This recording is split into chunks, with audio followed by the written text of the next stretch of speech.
Bentar ya.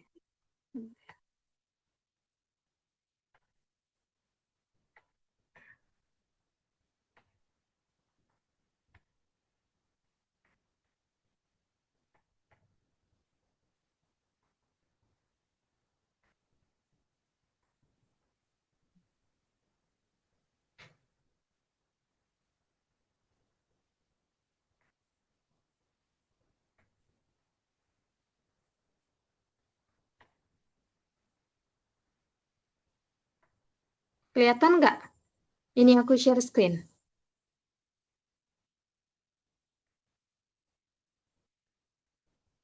Kelihatan kah, teman-teman?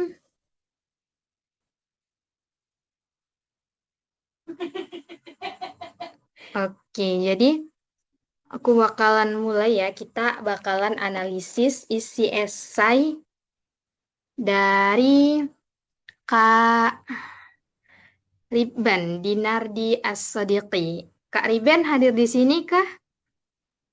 Alhamdulillah hadir, Kak. Oke, Siap Kak. menyimak. Kakak S1 apa S2? Ini maba, Oh, Kak. maba. Jadi ya.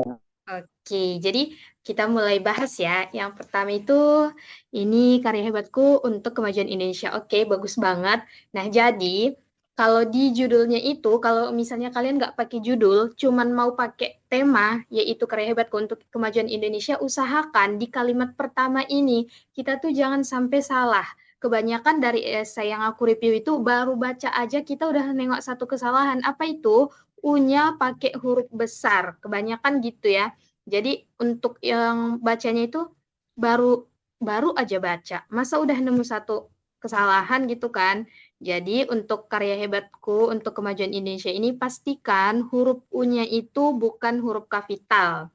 Oke, bagus ya Kak Ribben. Jadi untuk teman-teman yang hadir di sini, pastikan kalau esai kalian baca lagi apakah U-nya itu huruf besar. Karena itu bisa jadi satu poin minus buat kalian. Terus oleh Ribben Dinardi As-Sodiqi. Jadi karya sederhana ini kupersembahkan kepada Bapak dan Ibu. Terima kasih atas semua kasih dan taat tulusmu. Nah, jadi untuk Kak Sodiki ini memang mungkin masih apa ya, karena bukan esai yang betul-betul mau diupload, cuman memang karena kita di sini tujuannya untuk belajar, jadi aku pastikan lagi bahwa kata terima kasih ini tuh dipisah ya. Jadi itu terima kasih. Karena kita tuh dituntut untuk buat esai yang sesuai dengan kaidah kebahasaan yang baik. Jadi terima kasih ini tuh harus sama. Jadi buat teman-teman, kalau buat esai itu pastikan dulu kalau misalnya ada kalimat yang kalian rasa tuh masih bingung apakah ini kata baku gitu kan. Jadi boleh di googling dulu gitu ya. Nah, jadi untuk ini udah bagus, pelita hidupku. Nah, untuk ini juga Kak, pelita hidupku ini kurang cocok jadi satu kalimat. Nah, gimana menurut Kakak cocok nggak? Karya sederhana ini kupersembahkan kepada Bapak dan Ibu. Terima kasih atas semua kasih dan doa tulusmu, pelita hidupku. Nah, kurang cocok kan? Jadi tuh kalau misalnya memang mau ngomong terima kasih ke Bapak dan Ibu itu harusnya si doa tulusmu ini gini, gini kan, koma, terus eh, udah deh, langsung pelita hidup. Untuk pelita hidupku itu maksudnya menuju kepada guru, Kak, itu. Guru, ntar. Iya, pelita hidupku itu kayak istilah guru. Perumpamaan untuk guru ibaratnya kayak gitu. Metaforanya. Gimana Jadi, menurut Kakak? jadi ini Bapak dan Ibu ini guru. Untuk bapak dan ibu itu orang tua, kemudian Ah, pelita hidupku itu guru. ya. Jadi kalimatnya udah nggak ke orang pelita hidupku itu nggak menuju ke orang tua lagi kayak gitu. Jadi gimana cara, tapi masih kurang cocok ya menurutku kayak awal, Iya, nggak cocok. uh-uh. Iya sih Iya. Kak, nggak cocok. Benar teman-teman gimana? Apakah cocok? Bolehlah kita sharing di sini. Siapa ada yang mau nggak? Kayak kurang gitu. Aku baca sekali nggak mudeng gitu loh. Karya sederhana ini kupersembahkan kepada Bapak dan Ibu. Terima kasih atas doa kasih dan tulusmu. Terus tiba-tiba pelita hidupku udah pergi ke guru gitu kan. Nah, jadi ini mungkin nanti bisa diperbaiki ya, Iya. Kak Riben. Oke, kita lanjut.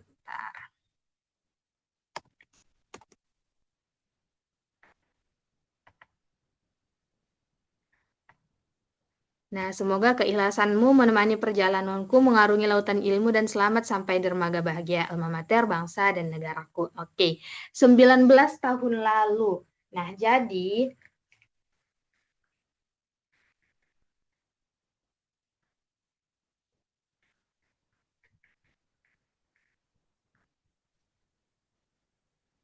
apa ada yang tahu nggak di sini ada salahnya apa? Nih, di kalimat pertama, teman-teman ada yang tahu nggak? Angka Kak di depan Kak. Terus ini close Oke, betul bracket yang sekali. Jadi ini juga diperhatikan. Angka tuh nggak boleh di awal kalimat, ya. Kita ini dari awalnya dulu deh, jangan dulu isinya. Kita perlihat dulu tata penulisannya gitu. Jadi 19 tahun lalu, 19 Maret 2006. Nah, tiba-tiba titik. Kan kurang cocok juga kan, Kak? Nah, jadi 19 tahun lalu, 19 2006, titik. Nah, jadi ini juga kurang cocok. Terus saya lahir di sebuah kota kecil di antara. Ini cara penulisan di antara gimana? Nih, gugusan pegunungan dan bukit dengan bentang laut selatan yang mempesona. Trenggalek, kota dengan julukan Bumi Minang Sopal yang kental dan identitas budaya dan sejarahnya. Lahir dari kedua orang tua yang berprofesi sebagai pendidik, semakin membuka cakrawala tentang arti pendidikan yang luas dan bermakna. Nah, ini juga kurang cocok nih kata yang ini. Kalimat yang ini. Kenapa tiba-tiba pergi ke apa? Pergi ke pendidikan. Padahal sebelumnya ini nggak ada bahas pendidikan di atas. Jadi kalau misalnya nih, Trenggalek adalah kota julukan Bumi Minang Sopal yang kental dengan pendidikannya. Misalnya gitu, kalau misalnya awalnya ini pendidikan, baru ini nyambung ke pendidikan lagi, lahir dari kedua orang tua yang berprofesi pendidik, semakin. Kalau semakin itu kan berarti ada hal sebelumnya yang membuat kakak tertarik dengan pendidikan itu. Tapi ini nggak ada bahas pendidikan di samping, tiba-tiba di kalimat selanjutnya itu ada kata semakin. Jadi ini juga nanti bisa diperbaiki ya, Kak. Terus, pendidikan adalah kemerdekaan. Kemerdekaan untuk berkembang, mengasah ilmu pengetahuan, dan memberikan dampak di masyarakat. Berjalan beriringan dengan sang fajar dan pulang bersama sang senja. Sejak duduk di bangku pendidikan dasar, saya mengilhami ilmu seperti rembulan di bulan purnama begitu terang dan memberikan kehangatan di tengah malam. Nah, jadi ini kakak karena buat kayak gini tuh karena apakah terinspirasi dengan yang saya bilang kemarin harus pakai apa gitu diksi-diksi yang bagus gitu Kak?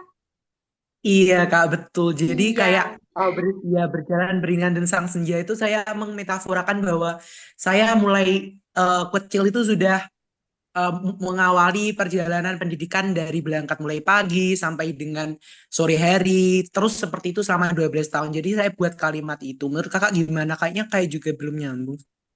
nah ini menurut aku udah bagus ya. Cuman yang aku katakan kemarin itu buat diksi-diksi yang bagus itu nggak harus semua kayak ini nggak harus satu paragrafnya gitu kan dibuat jadi semualah kayak gini, berjalanan beriringan dengan sang fajar dan pulang bersama sang senja. Sejak di bangku pendidikan dasar saya mengilhami ilmu seperti Nah, jadi kalau ini tuh seperti rembulan di bulan purnama begitu terang dan memberikan kehangatan di tengah malam. Kalau menurut aku ya, ini cahaya itu bagaikan arah di hidup saya menerangi setiap lika-liku kegagalan yang pernah ada, itu nggak usah kayaknya ya dibuat, karena kurang bersambungan juga dengan si kalimat ini dan bukan sebuah urgensi juga gitu loh. Kalau ini kan, ini tuh urgensi, berjalan beriringan dengan sang fajar dan pulang bersama sang senja, karena tadi menekankan bahwa kakak pulang cepat dan pulang lama, datang cepat pulang lama gitu ya. Tapi kalau untuk cahaya itu bagaikan arah di hidup saya yang menemani setiap lika-liku kegagalan yang pernah ada, itu mungkin nggak usah dibuat ya Kak. Jadi diksinya itu memang bisa ditambah, cuman jangan semua gitu loh. Jangan terlalu banyak juga ya. Siap, Kak. Boleh direvisi lagi. Terus, ketika melihat kembali perjalanan itu, saya pernah berdiri atas panggung perlombaan dengan kaki gemetar. Nah, ini bagus nih. Terus, setiap sorak dan sunyi yang telah saya lewati memberikan sebuah arti berharga dari sebuah proses yang kemudian membentuk diri saya menjadi pribadi yang berani dan siap melangkah melewati setiap perjalanan kehidupan. Saya mahasiswa baru yang menjadi bagian dari Laskar Dewantara Muda Universitas Negeri Malang pada program studi S1 Ilmu Kesehatan Masyarakat. Udah, ini perkenalan diri ya. Terus sebelum memutuskan memilih di jurusan ini juga kurang cocok nih. Sebelum memutuskan memilih di jurusan ini, nah, kata dinya dihilangin juga. Hilangin. Terus gimana? Oke, aku lanjut ya. Saya sempat tertarik dengan berbagai pilihan di program studi Fakultas Ilmu Sosial dan Politik. Salah satu di antaranya adalah Hubungan Internasional dan Hukum. Nah, ini juga kurang Bu Isa nih, Kak. Nggak usah dibuat kamu tertarik dengan berbagai program pilihan di program studi. Kayak kamu tertarik semuanya jadi apa minat kamu gitu loh. Kecuali Iya, kalau Kak. jangan nggak usah dibuat deh Iya. kalau yang ini ya. Untuk yang ini kayaknya semua paragrafnya masih salah sih, Kak. Iya, Ini iya, ya, nggak apa-apa loh, nggak apa-apa ya. Aku bukan menjudge ya, tapi ini sebagai pelajaran buat kita semua. Nggak apa-apa kan? Aku review. iya, Kak, betul juga saya juga sadar sih sebenarnya kalau yang bagian paragraf itu kayaknya untuk menjadikan alasan untuk ambil studinya masih kurang Iya oke. betul banget. Jadi buat teman-teman yang lain juga, nah yang kayak gini jangan dibuat ya. Jadi jangan buat saya tertarik di berbagai jurusan, apalagi FISIP dengan si kesehatan masyarakat itu sangat berbeda jauh antara sosial dan juga kesehatan gitu kan. Jadi jangan dibuat kayak kamu suka berbagai pilihan di program studi ini, eh, salah satunya ini gitu juga nggak usah ya. Terus, namun pada akhirnya di seleksi nasional berbasis prestasi, saya memutuskan untuk memilih kesehatan masyarakat sebagai pilihan pertama dengan alasan sederhana, yaitu di jurusan ini saya dapat melanjutkan kemampuan komunikasi dengan terlibat di berbagai. Nah, ini juga permasalahannya belum duduk nih. Eh, Kalau kamu ngambil apa kamu ini, alasan kamu milih ini, semua orang juga bisa gitu loh. Coba buat cerita yang otentik, yang hanya ada di kamu. Jangan itu permasalahannya itu permasalahan semua orang. Jangan tujuannya itu tujuan semua orang gitu.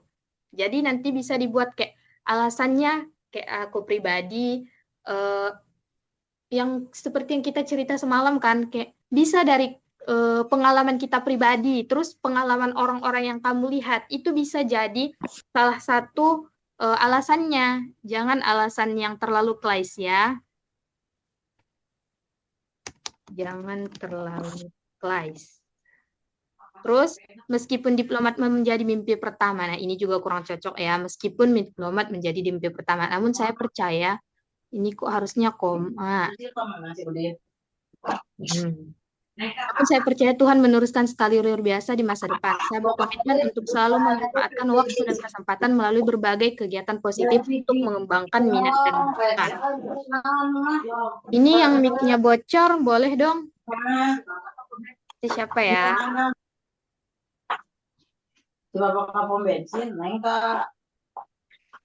Dah, aku lanjut nih. Terus, masa SMA menjadi titik balik yang merubah kepribadian diri saya. Awal transisi seorang remaja. Ya misal. Ini siapa nih, Trea?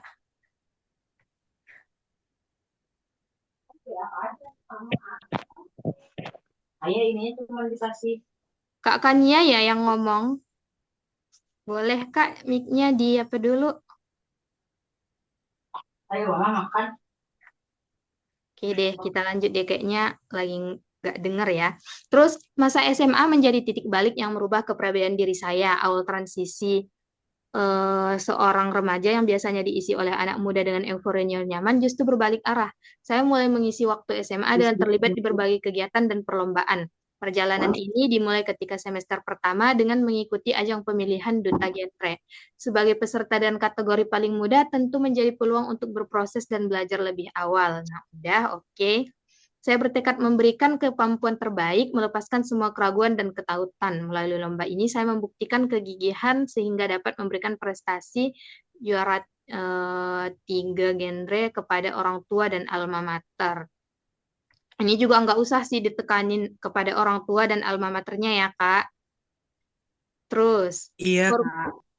forum genre menjadi bagian dari rumah untuk belajar dan bertumbuh. Saya mendapatkan banyak pengalaman seperti menjadi juri di lomba video kreatif, tampil mewakili forum di agenda tahunan, puncaknya berhasil menyelenggarakan penulisan tempe. Selama 1 tahun periode kepengurusan, saya memaksimalkan kesempatan untuk aktif berkontribusi menyukseskan berbagai program di masyarakat, sehingga di tahun setelahnya saya dipercaya menjadi pengurus insan pada bidang pengembangan sumber daya manusia. Oke, nah betul ya. Jadi mending tadi untuk yang kamu bilang berbagai jurusan di FISIP itu ganti aja. Alasannya ini aja ya, ini udah cocok alasannya memilih kesehatan masyarakat karena di genre tadi ya. Jadi diubah aja. Nah, mungkin ini juga untuk lebih otentik bisa cari pengalaman paling mengesankan yang kamu rasakan ketika bergabung di genre itu. Yaitu yang membuat kamu memilih kesehatan masyarakat, gitu ya. Ada nggak Iya, misalnya? Kak. Ada misalnya pengalaman berharga kayak kamu di genre itu pergi ke satu desa, ternyata desanya itu stunting semua, padahal di situ banyak anak-anak yang nggak banyak potensi sumber daya gitu-gitulah ya.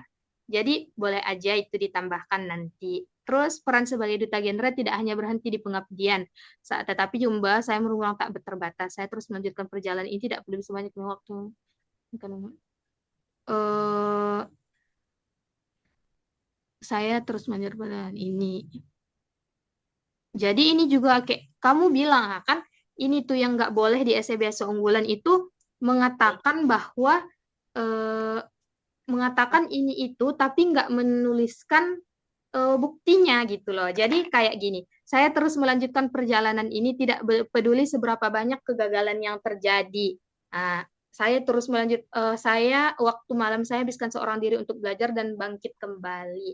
Hingga akhirnya saya lulus di alma mater tercinta dengan memberikan prestasi unggulan seperti, oh oke, cocok. Juara 2 public speaking. Nah, public speaking itu penulisannya kayak mana?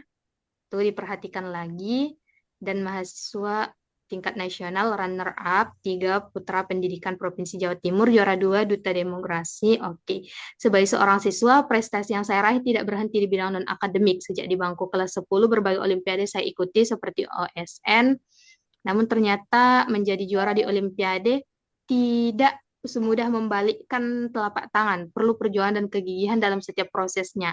Menyadari bahwa kemampuan dalam mengerjakan soal olimpiade belum maksimal, saya tekun untuk berlatih berbagai bentuk soal menggunakan media belajar setiap harinya. Nah, oke, ini juga kamu jelaskan ya. Kayak awalnya nggak lolos, nggak menang OSN, kamu ceritakan proses kamu gitu. Ini juga udah bagus. Terus sederas hujan keringat mengalir, menolak untuk menyerah pada keadaan, hingga akhirnya kesempatan itu datang bersama ketiganya. Nah, nah bagus juga ini. Kamu ceritakan tadi di awal, kamu nggak bisa, terus melalui prosesnya kamu ceritakan gimana bisa menjadi 150 besar. Nah, ini udah oke. Terus pencapaian perjalanan yang penuh tantangan membawa pada sebuah pencapaian luar biasa yang tidak pernah saya impikan. Pelajaran dari setiap kegagalan membentuk kepribadian yang tangguh untuk selalu mencoba di setiap kesempatan. Semangat berprestasi saya lanjutkan sampai sekarang meskipun belum memasuki dunia perkuliahan. Di bulan Mei saya berhasil mengukir prestasi menjadi finalis. Oke. Saya kembali terlibat representasi dari Bank Indonesia sekaligus mempromosikan. Nah, oke, ini juga udah bagus banget. Selanjutnya, menjadi seorang manusia bukan sekedar apa yang dimiliki, tapi juga apa yang mampu kita berikan kepada orang lain. Saya percaya bahwa kehebatan sesungguhnya ada pada kebermanfaatan. Bergabung dalam organisasi dan berdampak di dalamnya adalah bagian integral dari pendidikan. Setiap ilmu yang kita gunakan untuk kepentingan orang banyak akan kembali dengan nilai positif. Saya mengawali perjalanan organisasi di lingkupan sekolah. Eh, Di sana saya tergabung dalam majelis perwakilan kelas. Saya belajar banyak hal tentang membangun sistem kepemimpinan, menciptakan ruang aspirasi, dan membentuk karakter berbudi pekerti luhur untuk menjadi sosok teladan di masyarakat dan berproses menjadi anak negeri yang berprestasi. Oke, ini juga udah bagus banget ya. Di MKP ini kamu jelaskan kontribusi kamu gimana, apa yang kamu lakukan di situ, kayak ada program sehari belajar di luar kelas. Nah, ini juga udah bagus. Melalui program tersebut, kesadaran mengonsumsi tablet tambah darah semakin meningkat dibuktikan dengan banyaknya permintaan tablet. Nah, oke. Bagus banget ya. Jadi, dari kalau misalnya ikut organisasi, sebutkan kontribusi kamu apa dan dampak dari organisasi tersebut juga bisa dituliskan. Oke, udah bagus. Keberhasilan program tersebut membuat saya dipercaya menjadi ketua komisi di bidang kesehatan dan gizi. Nah, ini juga nanti bisa jadi apa ya? Alasan kamu memilih eh, kesehatan masyarakat. Jadi, biar lebih runtut, alasan kamu memilihnya itu yang pertama dimulai dari SMA. Bisa ini aku nggak paksakan ya, cuman dari case yang aku lihat itu bisa dari SMA. Nah, alasannya karena saya ikut ini, saya ikut MPK, terus dilanjut dengan kamu yang ikut genre gitu ya, biar sistematis gitu. Oke, paham nggak? Siapa tadi Riben? Iya Kak, paham, paham. Jadi jangan loncat-loncat gitu loh. Diawali dulu kamu ikut di bidang kesehatan dan gizi, terus diperkuat dengan kamu yang ikut genre terjun ke ini itu membuat kamu semakin yakin bahwa eh, kesehatan masyarakat itu merupakan rumah bagi kamu untuk bisa berkembang gitu ya. Terus peran ini tidak hanya menjadi langkah awal menjadi seorang pemimpin, tapi juga sarana untuk mengaplikasikan nilai-nilai budi pekerti. Selain tergabung dalam MPK, saya juga berperan aktif sebagai ketua kegiatan di ekstrakurikuler PR dan English Club. Perhatikan juga ini. Bagi saya, menjadi seorang pemimpin itu siap melayani, bukan untuk dilayani. Selama menjadi ketua, saya belajar banyak hal tentang arti kerjasama yang baik, memupuk. Ini juga kayak tiap kalimatnya itu diperbaiki ya, jangan nggak nyambung gitu. Ini kerjasama yang baik, terus memupuk rasa dan karsa di setiap kegiatan yang kemudian menumbuhkan sikap adaptif, nggak nyambung gitu. Jadi kalau misalnya nanti mau upload esai, nah kita itu baca esai kita itu pakai nada gitu. Jadi jangan cuma baca tapi kayak baca scan sama baca dalam hati gitu. Kalau kita cuma baca dalam hati, kita nggak tahu kesalahannya. Tapi biar mudah kita ngelihat kesalahan di esai kita itu, baca pakai nada. Jadi memupuk rasa dan kuasa gitu. Jadi kelihatan gitu kalimat mana yang nggak sesuai, kalimat mana yang tanggung, kalimat mana yang terlalu banyak gitu. Nanti kalau misalnya satu kalimat tuh ada 3 baris, itu baru kita sadar ketika kita baca keras. Jadi kayak napas kita mau habis, oh ternyata ini terlalu banyak gitu. Jadi nanti buat yang mau upload untuk pendaftaran besok unggulan, esainya itu dibaca keras ya. Terus memupuk rasa dan karsa di setiap kegiatan yang kemudian menumbuhkan sikap adaptif. Selama menjadi ketua, saya diberikan amanah untuk mengisi materi kepada adik kelas di setiap pekan. Dalam menjalankan amanah tersebut, saya membagikan ilmu dengan prinsip kebersamaan sehingga dapat membentuk lingkungan belajar kolaboratif dan saling menghargai untuk saling menghargai dan memotivasi satu dengan yang lain. Pelajaran dari setiap pengalaman di bangku sekolah kemudian saya lanjutkan ke berbagai proyek pengabdian. Pengabdian masyarakat yang membekas diingatan semasa SMA adalah bagian dari anggota perkemahan Wirakarya. Di sana saya bersama teman satu pangkalan pramuka bahu-membahu untuk membangun dan memperbaiki rumah karya waria setempat. Oke. Jadi draft konsep akan dilanjutkan, ini hanya sebagai pembuka, selanjutnya akan membahas lebih mendalam seputar kontribusi. Oke, jadi Riben tadi untuk analis dari aku, perbaiki lagi tata tulisnya, dan ini sebenarnya nggak permasalahan yang besar juga, karena kan ini masih tulisan kasar dari kamu ya, cuman itu aku kasih pesan, perhatikan tulisannya baik-baik. Terus antar paragraf itu jangan terlalu banyak, jangan terlalu sedikit. Intinya jangan terlalu banyak sih, karena kalau terlalu panjang itu Pokoknya yang paragraf, berdua orang malas bacanya. Terus yang kedua, gunakan cerita yang otentik. Jangan cerita yang eh, terlalu klise yang membuat orang bacanya terlalu biasa aja gitu. Orang nggak kenal kamu siapa. Terus untuk diksi-diksi yang tadi tuh eh, nggak harus semua ya, jangan terlalu banyak juga, tapi overall udah bagus. Terus jangan lompat-lompat. Itu tadi saran aku. Untuk alasan memilihnya bisa kamu awali dengan apa tadi, MPK, terus diperkuat dengan ikut genre, itu yang menjadi alasan kamu. Terus pastikan juga semua struktur yang diminta di essay beasiswa unggulan itu ada ya. Dan setiap yang kamu bilang kamu aktif ini itu harus dibuktikan dengan ini. Boleh sebagai prestasi juara, boleh di pengabdian, boleh juga di apa tadi, organisasi itu ya. Untuk Riben, apa ada yang mau ditanya? Overall, essay kamu sudah bagus. Terima kasih sekali Kak untuk reviewnya. Jadi memang ini masih benar-benar kasar banget Kak. Jadi nanti rencananya aku tulis semua yang pernah aku lakuin. Nah nanti Mm-mm. minta saran Kakak lagi ini poin-poin yang perlu dimasukin ke dalam essay yang mau aku buat itu kayak gimana gitu. Jadi nanti jadi ini itu masih kayak semua yang ada di pikiran aku yang aku pernah lakuin aku tulis dulu. Nanti tinggal nyusun buat isainya kayak gitu sih Kak kalau dari aku. Jadi ini bener-bener masih awal banget Kak. Iya, iya, iya. Aku tahu sih. Ini berapa lama nulisnya? Apakah sekali tulis aja ini semua atau gimana? Enggak Kak, dari ya cukup lama sih. Oke, jadi itu ya. Memang aku tahu sih, karena ini masih benar cuman mau tugas dari UAS aja doang kan. Cuman buat jadi pembelajaran teman-teman ke depannya juga. Oke, ada yang mau ditanya nggak seputar essay kamu ini? Kak, mau tanya dong, Oke, silahkan Kak. Ini siapa ya yang Kak Anissa. Kak Nisa? Oke Kak. Kak, itu untuk esainya itu maksimal 1 halaman atau minimal 1 halaman, Kak? Gimana gimana?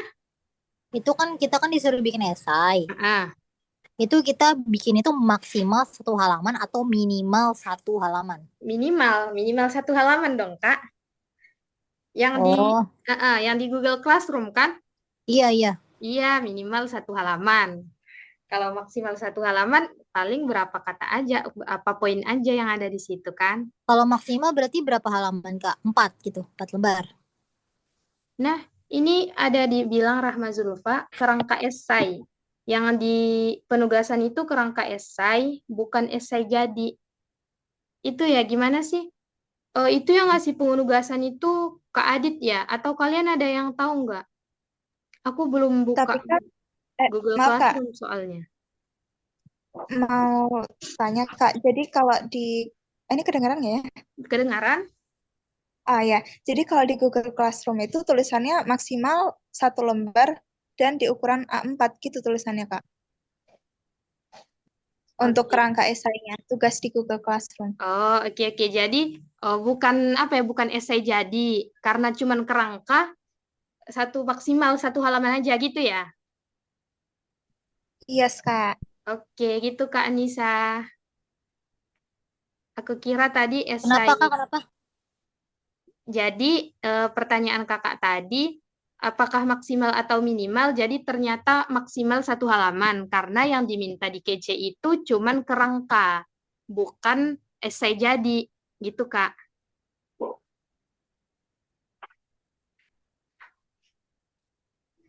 Oh, jadi kalau kerangka masih belum kayak mentahannya aja nggak apa-apa, Kak? Iya boleh.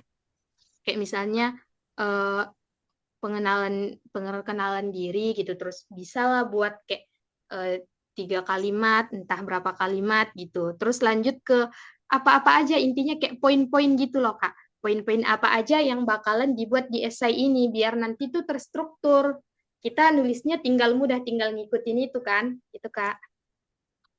Berarti untuk topik, kan saya kan mau daftar yang S2 ya, berarti topik penelitiannya berarti nggak usah kan, Kak? Iya, soalnya ini yang ada cuman esai Kak. Masih tuh penugasan tentang esai kita belum fokusin ke apa tadi topik penelitian, Kak. Kak, maaf Kak, Iya, Kak. kenapa tadi yang topik penelitian? Untuk topik penelitian itu belum kita ada penugasannya karena untuk sekarang penugasan kita itu masih tentang esai. Esai, Kak. Kan esai untuk S2 itu esai sama topik penelitian itu beda kan, Kak? Jadi yang sekarang tuh penugasan sekarang masih esai. Jadi Kakak bisa buat kerangka esainya dulu, Kak, yang di Google Classroom. Oke Kak. Oke. Terus ini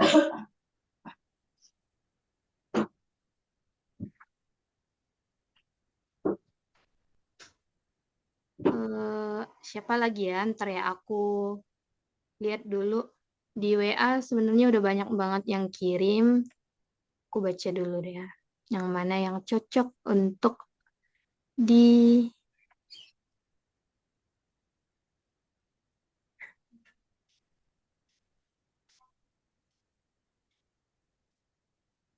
ntar ya.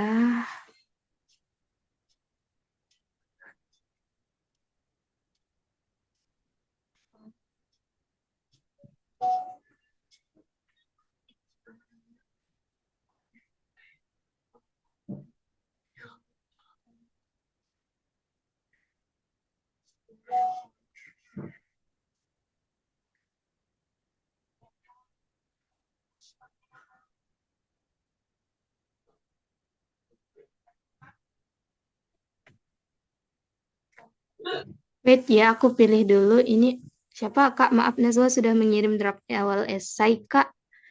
Jika boleh, tolong di-review. Oke, Nazwa ya. Nazwa.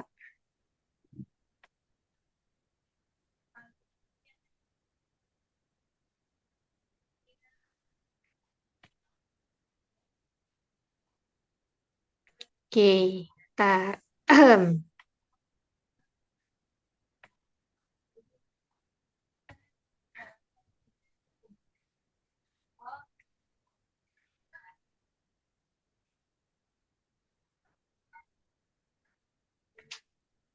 Kelihatankah untuk esainya Nazwa? Kelihatan kan? Jadi nih, Nazwa baru dibilang tadi. Dapat nggak tadi? Ini kesalahan yang mana? Ini ya, untuk huruf U-nya nggak boleh huruf besar. Terus kita masuk ke kalimat pertama. Mimpi tidak akan menjadi kenyataan tanpa keberanian untuk mengejarnya. Sejak duduk di bangku sekolah dasar, menjadi seorang pendidik dan meraih gelar sarjana adalah hal yang selalu saya impikan. Tetapi keterbatasan finansial kerap menjadi faktor penghambat. Tapi bukan mimpi namanya jika bisa tercapai tanpa perjuangan. Saya yakin pendidikan bukan hanya untuk mereka yang berasal dari keluarga mampu, namun juga bagi mereka yang memiliki tekad kuat untuk memperjuangkannya. Oke. Untuk opening udah bisa. Saya Nazwa Alia, merupakan mahasiswa program studi pendidikan bahasa Inggris Universitas Samudra. Terlahir menjadi anak pertama dari keluarga yang sederhana, membentuk saya menjadi pribadi yang mandiri dan pantang menyerah. Saya berasal dari sebuah desa di wilayah Sumatera Utara, tepatnya di Desa Payapinang. Kamu dari Sumatera Utara. Payapinang itu di mana? Di Kabupaten Sedang Udage, Kak. Oh iya ya, kamu yang chat itu ya, oke. Terus berasal dari desa tidak membatasi langkah saya untuk mengejar pendidikan. Hal ini justru membuat saya menjadi pribadi yang memiliki rasa ingin tahu yang tinggi dan senang mempelajari hal-hal baru. Saat lulus dari MAN, saya dinyatakan lolos menjadi mahasiswi baru Universitas Samudra SNBP. Namun saat itu saya juga dinyatakan tidak lolos 2 beasiswa yang saya daftar dan salah satunya adalah beasiswa unggulan. Hal ini sempat membuat saya merasa ragu untuk melangkah ke bangku perkuliahan. Namun dengan semangat dan tekad yang kuat serta keyakinan dari orang tua, saya memberikan diri untuk mengambil langkah besar ini. Berangkat dari pengalaman dan kesulitan dalam mengejar pendidikan menimbulkan rasa kepedulian saya terhadap sosial. saat duduk di bangku SMA, saya mulai berkontribusi aktif untuk berdampak terhadap pendidikan dengan mengajar anak-anak di sekitar rumah saya secara sukarela, khususnya pada bidang yang saya minati menurut saya saat ini, itu bahasa Inggris. Oke, jadi ini udah bisa ya. Cuman nanti kalimatnya boleh diperbaiki lagi, di mana ini tadi katanya eh, lebih ditekankan lagi lah bahwa karena kamu sulit mendapat akses pendidikan, bukan akses sih, tapi sulitlah untuk mendapatkan pendidikan, kamu mau memberikan pendidikan itu secara sukarela ke anak yang lain gitu. Nah, ini udah bagus idenya. Nanti kalimatnya tinggal jelas lagi ya, dibuat lagi lebih spesifik gitu. Terus kecintaan dan ketertarikan saya terhadap ilmu berbahasa Inggris sudah muncul sejak saya duduk di bangku sekolah dasar. Hal ini bermula saat saya mengikuti les tambahan bahasa Inggris setelah selesai jam pelajaran dan terus berlanjut sampai saya duduk di bangku SMP hingga saat ini.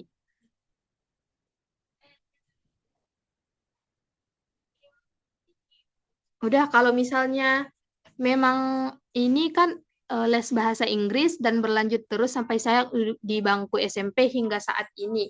Berarti ini masih les tambahan sampai saat ini.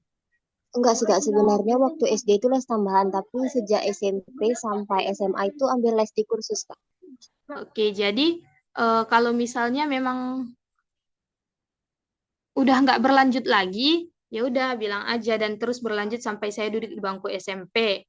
Kalau misalnya cuma sampai SMA, ya udah sampai SMP. Tapi kalau hingga saat ini, berarti SMP-nya dihilangkan aja, berarti dan terus berlanjut sampai saat ini gitu ya.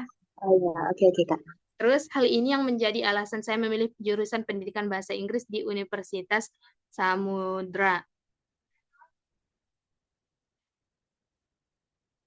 Saya percaya bahwa menguasai bahasa Inggris dapat membuka wawasan saya menjadi lebih luas karena bahasa Inggris adalah jendela yang dapat membawa saya mengeksplor hal baru dari berbagai sumber internasional. Saya berharap melalui ilmu bahasa Inggris saya dapat berkontribusi dalam dunia pendidikan untuk membawa anak Indonesia mampu bersaing di tingkat nasional maupun internasional. Nah, jadi kan di sini aku masih belum lihat duduk permasalahannya. Kan yang pertama tuh kamu bilang bahwa eh,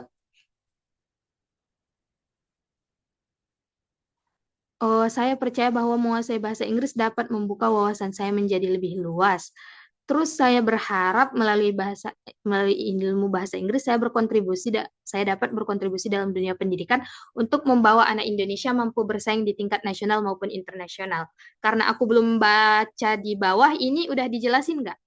Bagaimana cara kamu mau membawa anak Indonesia mampu bersaing di tingkat nasional maupun internasional dengan bahasa Inggris itu? Belum sih Kak, belum kena Nah, poinnya. Oke, jadi kalau misalnya mau bilang gini, saya berharap melalui ini, gitu kan? Ada melalui ini, saya berharap dapat ini, maka kamu harus sebutkan apa yang akan kamu lakukan untuk mewujudkan si harapan kamu ini, untuk mewujudkan si tujuan kamu ini, gitu ya. Nanti jadi bisa tambahkan apa yang akan dilakukan untuk hal ini. Terus, setelah belajar dan menekuni ilmu bahasa Inggris, saya mencoba menantang diri untuk mengikuti berbagai kompetisi. Pada tahun 2023, saya berhasil meraih medali emas bahasa Inggris tingkat nasional yang diadakan oleh OPSI. Di tahun yang sama, saya meraih medali perak bahasa Inggris yang diadakan Pusat Nasional serta mengadakan final USU yang disanggarkan oleh USU. Ilmu yang saya cintai, oke. Sejalan ya. Terus selain mempelajari bahasa Inggris, saya juga aktif mendalami ilmu keagamaan dan pernah berkontribusi mengajarkan huruf hijaiyah dan mengaji untuk anak tingkat sekolah dalam lingkungan sekitar rumah saya. Selain itu,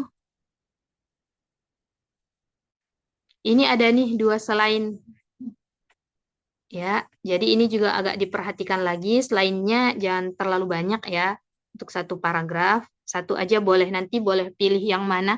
Kalau misalnya memang di sini nggak mau dibuat selain, boleh agak ubah kalimatnya ya. Selain itu, saya juga aktif mengikuti musabaqah khususnya bidang fahmil Quran. Saya telah meraih beberapa prestasi pada cabang, di antaranya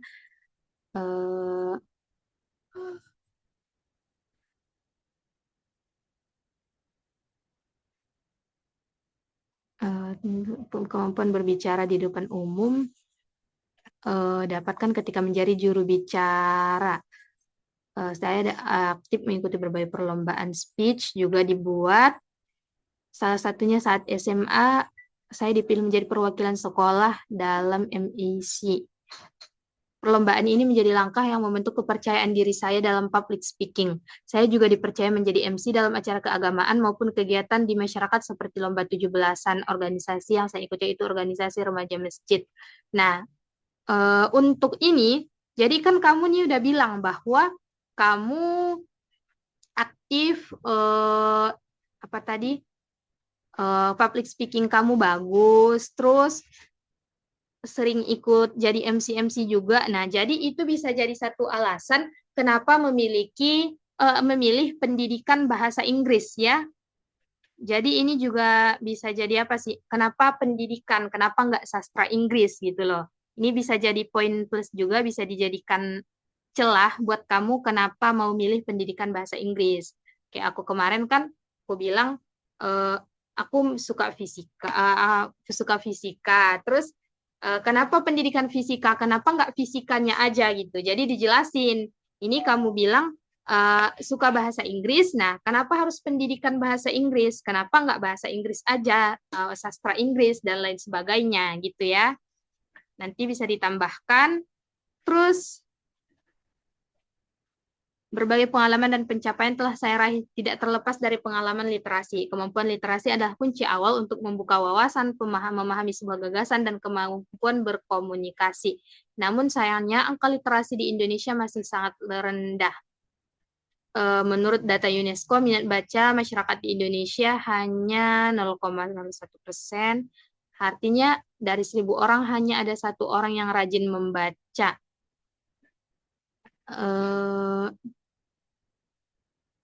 Kejar mimpi langsa yaitu sumbang buku, sebuah gerakan donasi buku guna meningkatkan literasi anak bangsa. Target dari program ini adalah sekolah dan anak-anak di wilayah Kota Langsa dengan kondisi ekonomi kurang mampu dan tingkat literasi yang rendah. Program ini akan dilaksanakan dengan membagikan buku gratis dan mengajak serta merangkul anak-anak melalui kegiatan baca bersama. Diharapkan melalui program ini tidak hanya menyediakan akses bacaan, tapi mampu menumbuhkan semangat literasi terhadap anak. Saya berharap program ini dapat berlanjut dengan cakupan wilayah yang lebih luas, sehingga banyak anak dari daerah yang merasakan manfaatnya. Melalui langkah kecil yang saya lakukan hari ini, diharapkan mampu membawa pengaruh besar dalam meningkatkan minat literasi anak Indonesia. Nah, jadi di atas tadi kamu sebutkan bahasa Inggris kan, terus di bawah masuk ke literasi. Jadi ini mungkin di atas ini bisa dimasukkan sedikit literasi, atau enggak di bawah ini tuh bisa dimasukkan literasi bahasa Inggris juga gitu loh. Paham nggak maksudku, Nazwa? Iya paham Kak. Maksudnya kan dari awal tuh kayak bahasa Inggris tiba-tiba Iya, ke literasi. tiba-tiba ke Jadi literasi, benang merah gitu ya Kak. datanya data tentang literasi gitu kan. Oh Jadi iya oke pilih oke. deh salah satu. Kalau Mungkin misalnya bisa dihubungkan nggak sih Kak mengenai data literasi dengan bahasa mm-mm. Inggrisnya gitu? Iya bisa Oh iya bisa Kak. Kasih bisa Kak. gitu ya. Terus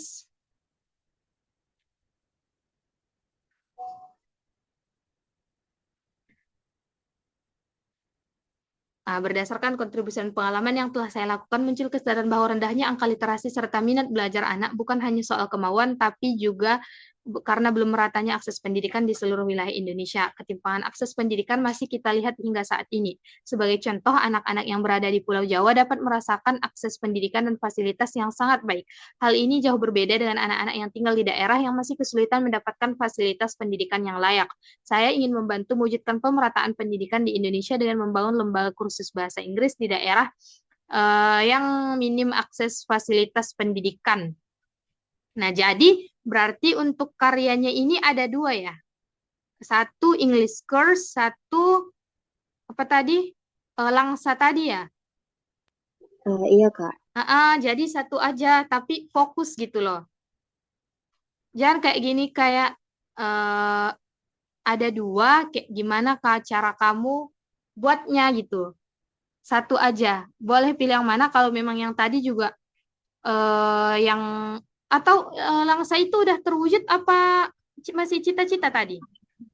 Enggak sih Kak, sebenarnya itu belum terwujud, masih kayak perencanaan program gitu ya. Ya, kalau gitu sambungin aja deh. Langsa itu sama bahasa Inggris tadi. Literasi itu juga cukup sambungkan sama bahasa Inggris tadi juga sih menurutku. Karena kalau kayak gini tuh, satu tadi mau buat Langsa, satu mau buat English course gitu. Jadi satukan aja di English course ini, tapi memang fokus juga ke literasi. Selain literasi juga diajarkan bahasa Inggris gitu ya, Nazwa. Oh iya, iya Kak. Nah, sebagai langkah awal, saya akan membangun lembaga kursus bahasa Inggris pertama di desa saya. Karena saya melihat bahwa mereka memiliki keinginan yang kuat untuk belajar, namun masih kesulitan mendapatkan akses dan fasilitas pendidikan tambahan yang berkualitas. Selain itu, saya juga akan mengembangkan sebuah platform belajar bahasa Inggris yang gratis yang dapat diakses semua kalangan yang saya beri nama English for Everyone. Program ini dirancang untuk menjangkau semua kalangan tanpa memandang status ekonomi dan letak geografis. Melalui platform ini, mereka dapat mengakses materi bahasa Inggris dasar hingga lanjutan dan berbagai video tutorial, latihan soal, materi interaktif, serta games yang menyenangkan.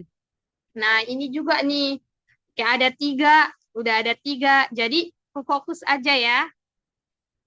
Ada Iya Kak. aplikasi, tadi ada mau buat Langsa sama mau buat English course.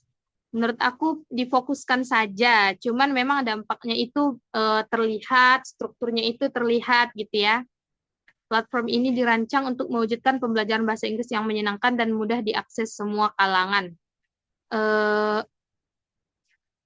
Dan kalau kamu bilang ini, platform ini dirancang untuk menjangkau semua kalangan tanpa memandang status ekonomi dan letak geografis, bukannya udah semua pembelajaran bahasa Inggris udah kayak gitu ya? Jadi kayak Duolingo misalnya, aplikasi yang lain, kayak apa perbedaan dari si aplikasi ini dengan aplikasi yang mau kamu buat aplikasi lain itu? Karena kalau untuk tanpa memandang status ekonomi, ada banyak aplikasi bahasa Inggris yang gratis yang bisa dijangkau semua orang gitu loh. Jadi misalnya buatlah nanti kalau memang mau buat aplikasi English for Everyone ini, harus lebih, masalahnya itu harus lebih terlihat dan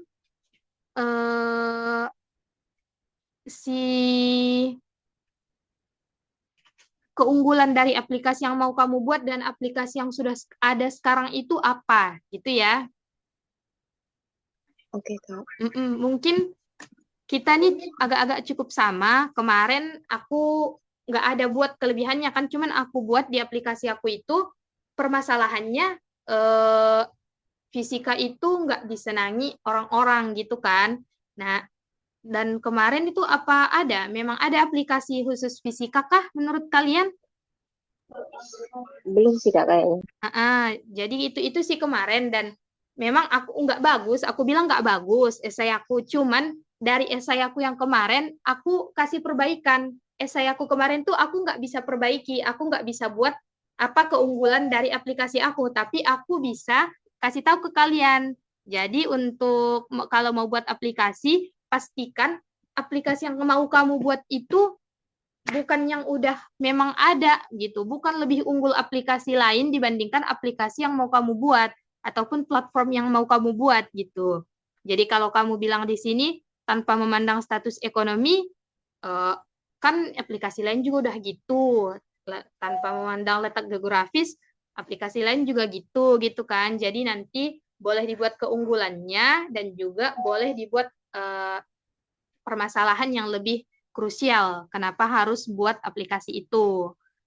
Terus dengan 2 langkah ini, saya berharap dapat menjadi bagian dalam mewujudkan akses pendidikan yang merata, serta meningkatkan kemampuan bahasa Inggris sebagai bekal dalam menghadapi tantangan dunia kerja di masa depan. Nah, jadi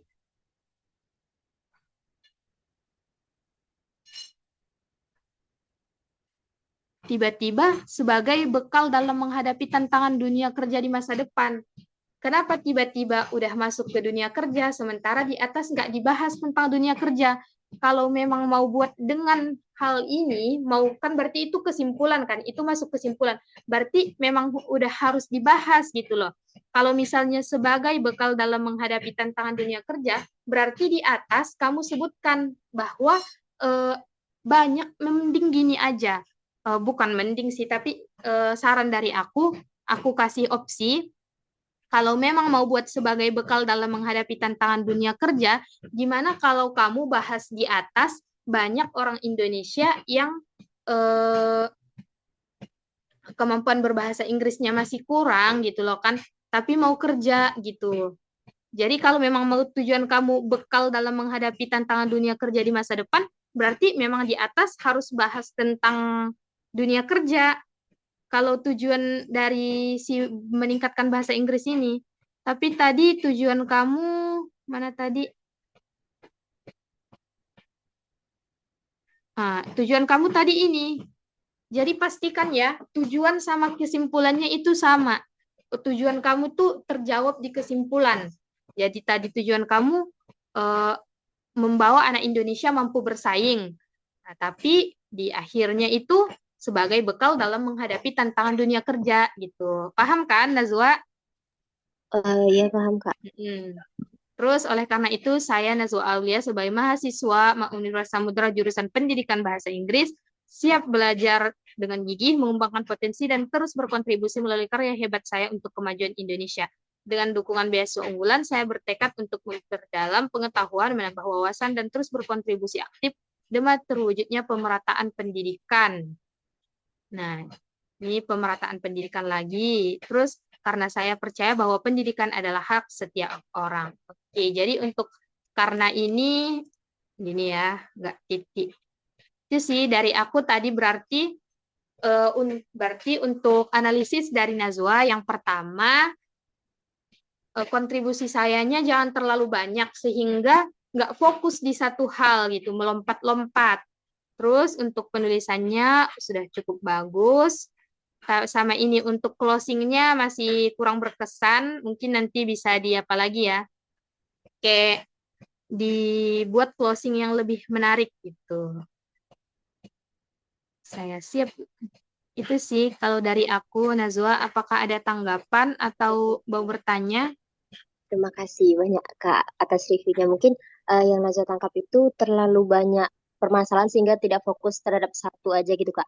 Kalau kita gabungin literasi dengan bahasa Indonesia itu menjadi satu permasalahan dan solusinya itu cukup satu gitu atau lebih baik atau gimana Kak? Iya, boleh gitu biar lebih fokus. Ya oke Kak. Gitu Jadi sih, terkesannya terpecah-pecah dan nggak iya, fokus sama satu betul. tujuan gitu. Oke.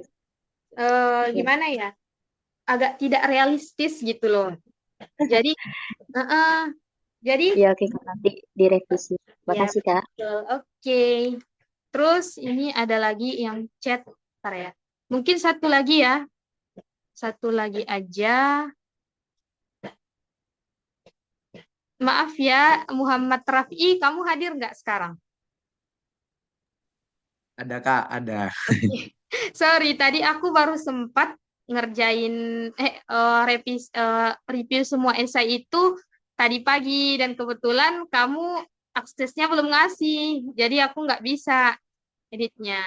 Oke, jadi lanjut ke Raffi. Kelihatan kan? Kelihatan tak? Kelihatan Kak, kelihatan. Oke. Jadi di awal kalimat di negara. Jadi masih awal banget nih, awal paragraf, awal kalimat, udah ada kata di. Jangan ya. Di negara dengan populasi muslim, ini juga nggak harus. Kenapa nih muslimnya harus huruf besar? Apakah memang huruf besar? Ya, di negara dengan populasi muslim terbesar di dunia, seharusnya prinsip-prinsip ekonomi Islam menjadi bagian dari kehidupan sehari-hari. Kenyataannya, hal itu tidak terjadi. Berdasarkan data dari Badan Pusat Statistik,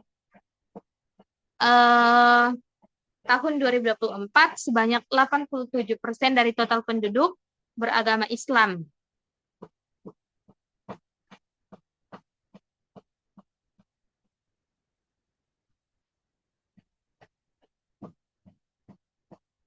Nah, ini juga kurang nih. Aku tadi nggak ngeh sekali baca, harus 2 kali baca.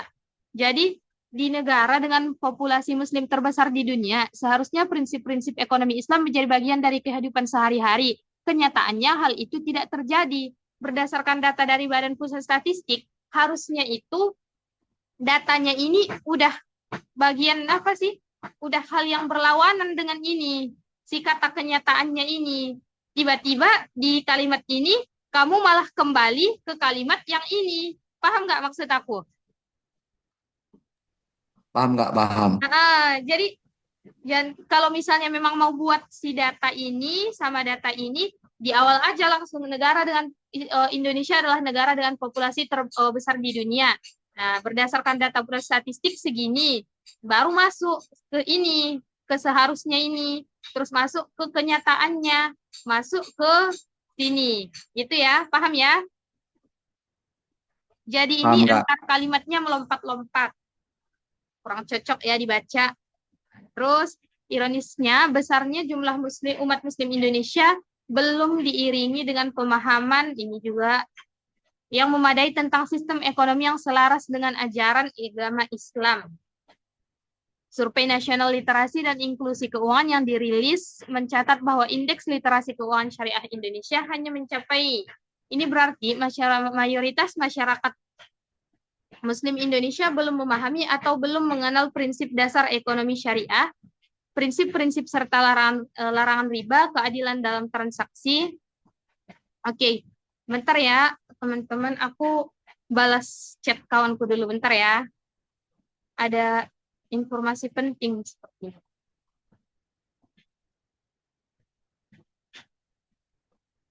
Bentar ya.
Oke, lanjut.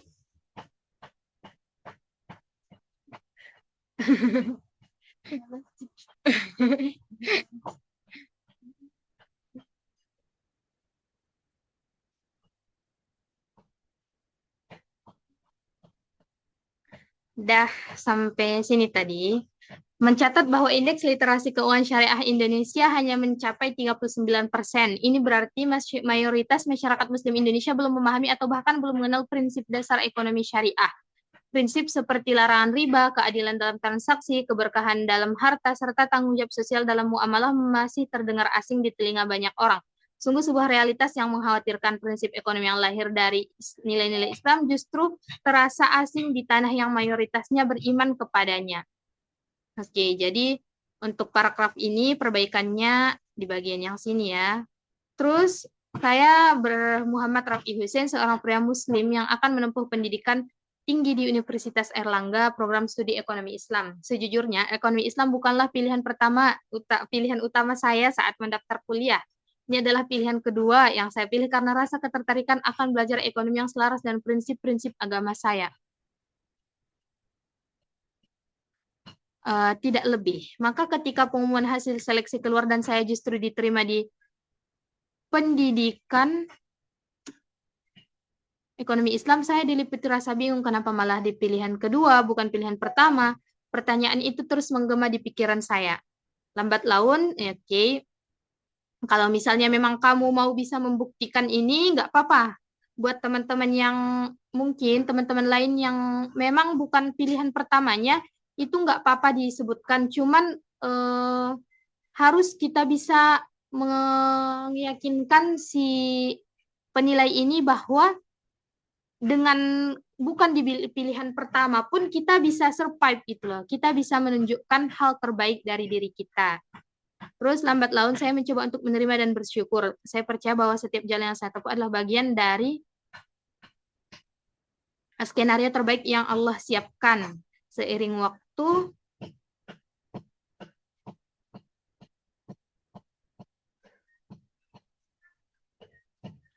waktu saya mana tadi?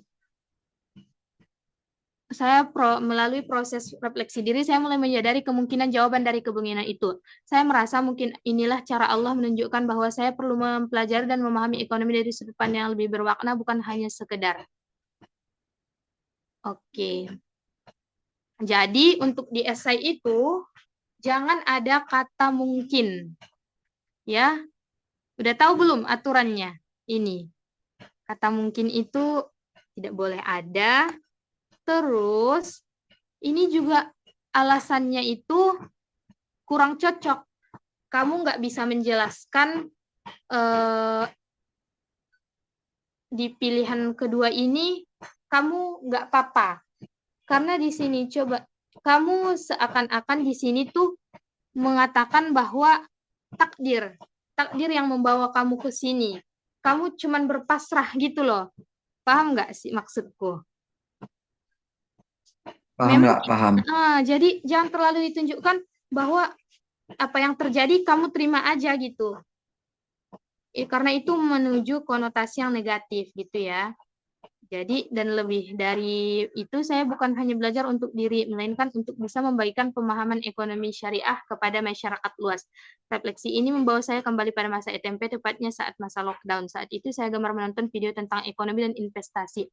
Bahkan saya begitu bersemangat hingga berusaha untuk membuka rekening investasi sebelum mempunyai KTP. Namun ketika saya sudah SMA dan akhirnya memiliki KTP, justru keraguan muncul di benak saya. Apakah ini halal? Apakah ini bertentangan dengan syariat? Pertanyaan itu bergema dalam benak saya dan menyadarkan bahwa saya tidak bisa melangkah tanpa pemahaman yang benar. Saat itulah saya mulai percaya bahwa diterimanya saya di program studi ekonomi Islam bukanlah kebetulan, ini adalah panggilan agar saya bisa menjembatani antara ilmu, ekonomi, dan nilai-nilai Islam yang dipegang. Nah, jadi ini lebih cocok ya buat yang tadi. Jadi untuk yang ini tuh menurutku nggak usah dibuat, langsung aja ke sini. Oke, kamu masuk ke sini karena ini. Nggak usah terlalu pasrah yang tadi ya. Terus, keyakinan itu semakin menguat ketika saya menoleh ke belakang dan menyadari satu hal yang cukup mengusik. Selama 3 tahun menempuh pendidikan di sekolah Islam, saya tidak pernah benar-benar mendapatkan pelajaran yang membahas prinsip ekonomi syariah secara khusus dan menyeluruh. Pengetahuan tentang riba hanya muncul sekilas dalam pelajaran agama Islam, dan itu pun tidak dikaitkan secara praktis dengan kondisi ekonomi saat ini. Dari situ muncul pertanyaan besar dalam diri saya, bagaimana mungkin literasi ekonomi syariah bisa meningkat di masyarakat jika dari jenjang pendidikan saja belum diperkenalkan secara luas, bahkan di lembaga pendidikan Islam sekalipun. Oke, aku sudah mulai lihat bahwa kamu katakan permasalahannya ini Islam, Indonesia negara Islam yang besar, tetapi literasi ekonomi syariahnya masih sedikit. Sementara di SMA juga nggak ada dijelaskan prinsip-prinsip ekonomi syariah Islam. Meskipun kamu dari sekolah Islam berarti man.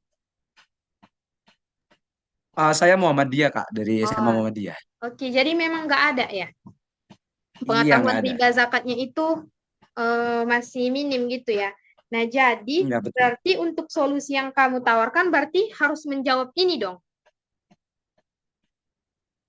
Iya kan? Solusi yang Iya. kalau kamu bilang seperti ini, bahkan di lembaga pendidikan Islam sekalipun, berarti yang solusi yang kamu tawarkan itu adalah untuk seluruh Indonesia. Gitu. Atau kamu mau berarti di sini kamu mau meningkatkan literasi ekonomi syariah di masyarakat. Kalaupun kamu dengan kasih solusi meningkatkan literasi ekonomi syariah di masyarakat dengan menggunakan apalah misalnya. Kalau misalnya kamu mau buat aplikasi nih, aplikasi literasi ekonomi syariah, apakah bisa benar menjawab sementara di sini kamu katakan bahwa jika jenjang pendidikan nggak ada gitu loh. Paham nggak maksudku? Gimana? Paham nggak? Iya, paham. Jadi ini bisa jadi bermata dua, ini bisa jadi kelemahan dan juga bisa jadi kelebihan. Kalau kamu tetap nggak bisa merombak sistem pendidikan ini, apapun yang kamu lakukan nggak bakalan bisa, nggak bakalan dapat hasil yang maksimal gitu loh. Karena di sini kamu bilang seperti itu, gitu ya. Jadi untuk solusinya mungkin apa yang kamu tawarkan dengan permasalahan ini? Sebenarnya setelah tadi kakak Ulil beritahu kalau memang ini bisa bermata dua, aku kayak ya nyadar sih kayak solusi yang nantinya mau aku tulis di esai itu kayak kurang bisa membawa dampak untuk secara nasional kan. Ini berarti kalau misalnya aku nulis kayak gini yang sesuai di esai, Iya, itu betul. berarti bener kayak nasional. Sedangkan kontribusi yang mau aku buat nantinya itu masih dampaknya belum sampai skala nasional. Jadi bener Iya, Kak Ulil. betul. Jadi kalau memang mau buat seperti ini tuh harus dipastikan ya, jangan sampai ada kalimat kita itu yang cukup bertentangan ataupun melemahkan kalimat yang satu. Jadi tadi awalnya misalnya kamu mau buat aplikasi, apakah aplikasi itu benar bisa? Sementara di sini aja kamu bilang sekolah aja nggak bisa gitu, di sekolah nggak ada. Berarti solusinya ini harus dari sekolah dong duluan, harus dari sekolah dulu baru bisa ditambahkan dengan aplikasi, platform, organisasi, dan lain sebagainya gitu. Terus pertanyaan ini menjadi dasar dari tujuan saya. Saya menyadari bahwa penguatan literasi ekonomi syariah tidak cukup hanya di komunitas keagamaan atau lembaga keuangan, tapi harus dimulai dari lingkungan pendidikan. Nah, kan kamu bilang juga nih, harus dimulai dari lingkungan pendidikan, berarti solusinya ini harus dari lingkungan pendidikan. Semakin dini prinsip-prinsip ekonomi Islam diperkenalkan, semakin besar pula peluang kita untuk membangun masyarakat yang melek terhadap keuangan syariah dan peka terhadap nilai keadilan dalam ekonomi. Oke, gitu ya. Terus untuk analisisnya, dengan rendahnya literasi ekonomi syariah ini, kamu belum menyebutkan apa permasalahan untuk Indonesia. Memang kenapa kalau literasi ekonomi syariah di Indonesia itu sedikit, memang apa yang terjadi gitu. Belum ada kan dijelaskan di sini. Jadi tambahannya boleh itu ya, saran dari aku.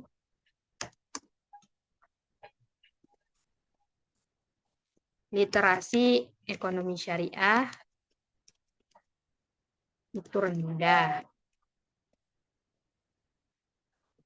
Oke, itu aja ya mungkin dari aku. Apakah ada pertanyaan kamu yang bingung, yang mau ditambah atau gimana? Sebenarnya aku mau nanya ini sih Kak, kayak ini kan tadi kakaknya sudah ngasih review kan, sedangkan setelah itu aku kayak kepikiran kan, aku mengatakan kalau misalnya berarti kan skalanya terlalu besar dan kurang masuk akal dengan sumber daya aku yang masih terbatas untuk menyelesaikan masalah tersebut kan Kak. Nah, kalau misalnya aku tuh tetap ngebawa data yang sama, namun kayak masalahnya itu lebih tak perinci. Jadi karena tingkat literasi Indonesia yang rendah itu kita fokusin karena memang orang tuh masih kurang mengenal gitu, masih kurang kenal dengan ekonomi Islam. Nah, baru nanti berarti kan masalah yang ingin aku bawa itu orang-orang masih kurang mengenal dengan ekonomi Islam kan Kak. Nah, terus baru nanti aku sambungin dengan kontribusi yang mau aku bawa yaitu adalah dengan lebih mengenalkan ekonomi Islam itu apakah jauh lebih masuk akal Kak? Iya, tapi sebelumnya itu memang kamu harus bilang juga kayak di lingkungan sekitar kamu yang nggak sadar apa dampak masih minimnya literasi ekonomi syariah ini. Apa dampaknya? Oke, oke, oke.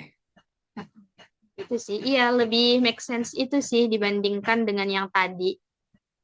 Karena cukup bertentangan menurut aku. Apakah sudah terjawab? Sudah Kak Ulil, makasih buat reviewnya malam ini dan ya cukup menampar juga tapi terima kasih banyak untuk reviewnya. Oke. Nanti saya perbaiki lagi. Oke, terus bentar ya, aku coba buka.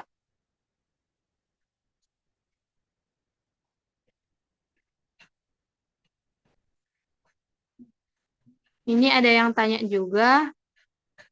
eh aku tadi lihat di chat. Mohon maaf Kak, sebelumnya izin bertanya jika ini adalah esai terakhir yang kakak analisis dari jadwal bootcamp kelas kakak sudah tidak lagi setelah ini, apakah di lain kesempatan akan terdapat sesi khusus untuk analisis esai seperti ini lagi? Eh mungkin kita bisa jadwalkan dan memang untuk esai hanya sampai sini ya. Jadi ini memang yang terakhir, esai yang tadi yang terakhir ya, Zafir, karena udah waktu setengah 10 juga dan aku juga ada kegiatan lain lagi. Untuk esai yang aku review secara langsung cuman yang 3 ini, yang tadi. Tapi kalau kamu mau aku review lagi, boleh banget dikirim. Nanti bakalan aku review. Tapi untuk waktunya itu aku nggak bisa jadwal kapan gitu loh, karena tahu lah kan kesibukannya gimana. Cuman ini nanti untuk semua yang udah kirim sama aku dan udah dapat review dari aku melalui Zoom ini, nanti tetap aku review juga secara langsung, karena tadi tuh masih cukup kasar ya. Jadi nanti aku baca pelan-pelan dan bakalan aku komentarin satu persatu kalau masih ada tambahan. Gitu sih. Buat teman-teman yang lain, apakah ada yang ingin bertanya? Kak, Kalau ini misal Ya, silahkan Kak Feli. Aduh, ini di sini hujan deras. Di tempat kalian hujan nggak? Di tempat saya kebetulan enggak sih, Kak. Oke, silahkan Feli dulu deh, boleh. Oke, Kak. Jadi aku mau bertanya, kira-kira di kesempatan yang akan datang, Kakak berkenan tidak untuk mereview esai saya atau esai teman-teman yang mungkin dikirim setelah pertemuan ini? Aduh, boleh ini deh, boleh di chat aja. Bener nggak kedengaran, soalnya hujan deras. Boleh di chat ya. Ini Feli, Anissa, sama Gracia. Baik. Boleh? Nggak kedengaran, karena hujan sangat deras juga.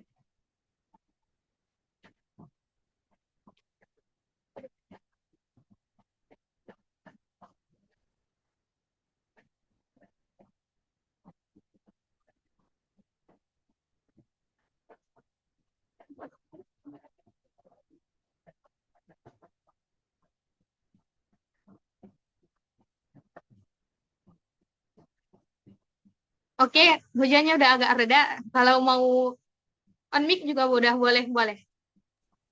Kira-kira di masa yang akan datang, apakah Kak Ulil berkenan untuk mereview esai saya dan teman-teman? Mungkin di luar jamnya bootcamp Yoasa.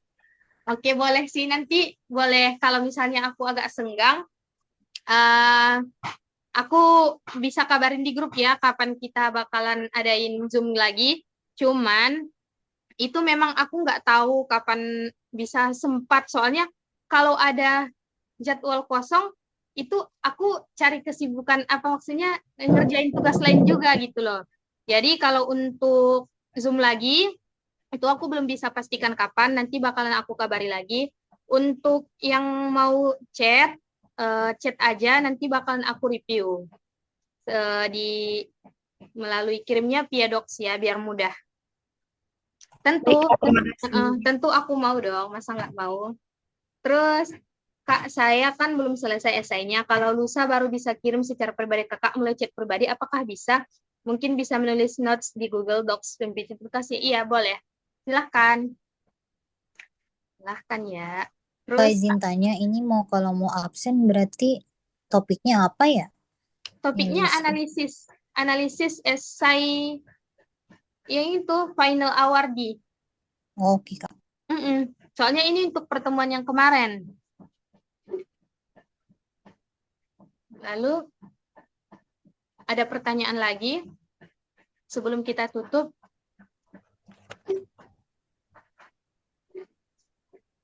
Ini Gracia mau nanya lagi kah? Iya, Kak. Untuk absensi itu kan kalau di spreadsheet itu untuk kelas hari ini masih ditulisnya tanggal 2 ya, Kak. Nah, untuk absensi apakah kita tulisnya tanggal 2 atau tanggal 3 ini ya, Kak? Terima Tetap kasih. tanggal 2 aja deh, menurutku. Tetap tanggal 2 aja.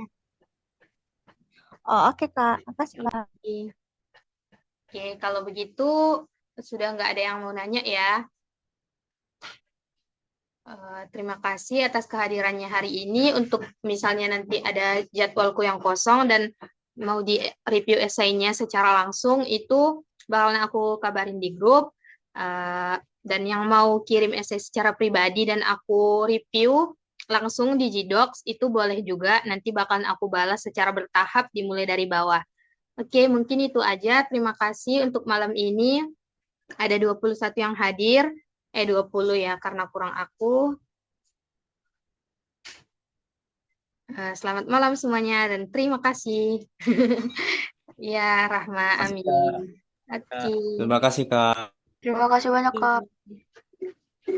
Terima kasih.